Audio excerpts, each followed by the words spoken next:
오늘의 큐티 말씀은 민수기 15장 22절부터 41절입니다. 제목, 볼 때마다 기억하고 지켜라. 먼저 앞뒤 문맥을 살펴보겠습니다.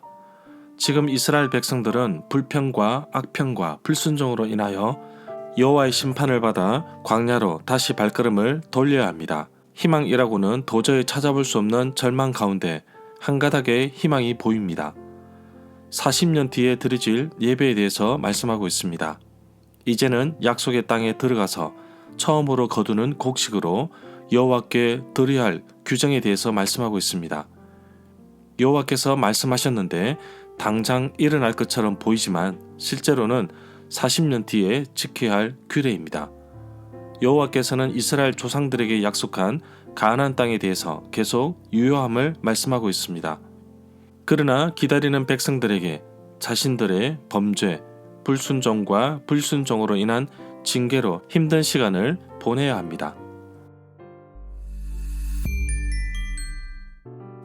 문단을 나눠보겠습니다. 22절부터 31절은 두 가지 죄, 실수 또는 고의로 지은 죄에 대하여, 32절부터 36절은 안식일을 범한 사람들에 대한 규례, 37절부터 41절은 옷자락 끝에 달린 술, 24절에 보면 그것이 만약 회중이 부지 중에 범죄하였거든 온 회중은 수송아지 한 마리를 여호와께 향기로운 화제로 드리고 규례대로 거기에 딸린 소제와 전제도 함께 바쳐야 합니다.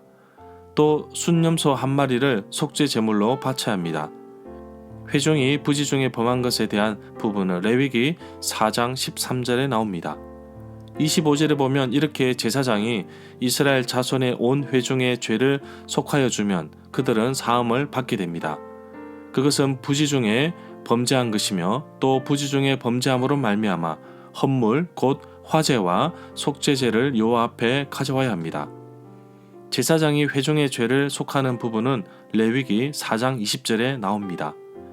27절부터 28절에 보면 만약에 어떠한 사람이 부지 중에 범죄하면 그는 1년 된 암염소 한 마리를 속죄 제물로 가져와야 합니다. 어떤 한 사람일 경우에는 레위기 4장 27절부터 28절에 나옵니다. 그러면 제사장은 여호와 앞에서 부지 중에 범죄한 사람의 죄를 속하여 주어야 합니다. 제사장이 속죄하는 부분은 레위기 4장 35절에 나옵니다. 29절부터 31절에 보면 실수로 저지른 죄가 아니라 고의로 일부러 지은 죄에 대해서 속죄할 수 있는 기회조차 없다는 사실이 특이합니다. 본토인뿐만 아니라 타국인에게도 동일하게 적용되는 규정을 잊어서는 안 됩니다. 38절부터 39절에 보면 이스라엘 자손에게 말하여 대대손손 옷단 귀 옷자락 끝에 술을 만들어야 하고 그 옷자락 술에는 청색 끈을 달아야 한다고 말씀하십니다. 술을 만들어서 달고 있어야 하는데 그래야만 너희는 여호와의 모든 계명을 기억하고 그것들을 준행하고 지킬 수 있을 것이라고 하십니다. 그래야만 너희를 방종하게 하는 자신의 마음과 눈의 욕심을 따라 음행하지 않게 하기 위함이라고 하십니다.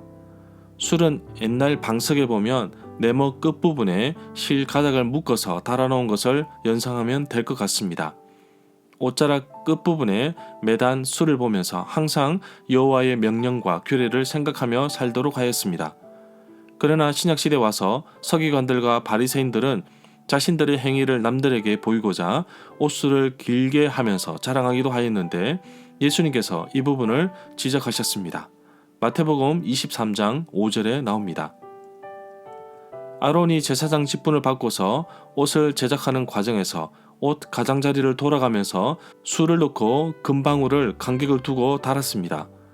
지성소에 들어갔을 때 살아서 움직이고 있음을 소리로 표현한 것입니다.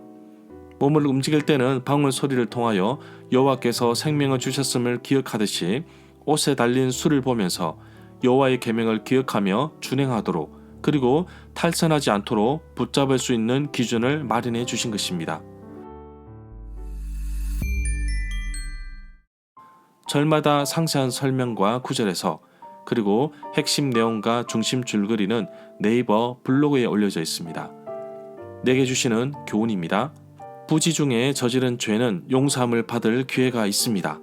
제물을 드리고 절차를 통해 사함을 받을 수 있지만 고의로 일부러 지은 죄에 대해서는 사함을 받을 수 있는 기회조차 없다는 사실을 알았다면 알면서 죄를 짓지 않도록 철저하게 나 자신을 살펴야 합니다. 그러기 위해서는 나 자신이 하나님의 말씀 앞에 노출되어 날마다 하나님 말씀에 나의 삶을 비추어 보며 어떻게 살아가고 있는지 점검해 보아야 할 것입니다. 하나님의 뜻과 반대되는 길이 바로 범죄의 길입니다. 나의 삶을 점검해 봅니다. 혹시 부지 중에 지은 죄가 있다면 영혼의 호흡을 통하여 하나님 앞에 죄를 회개하며 용서함 받기를 원합니다.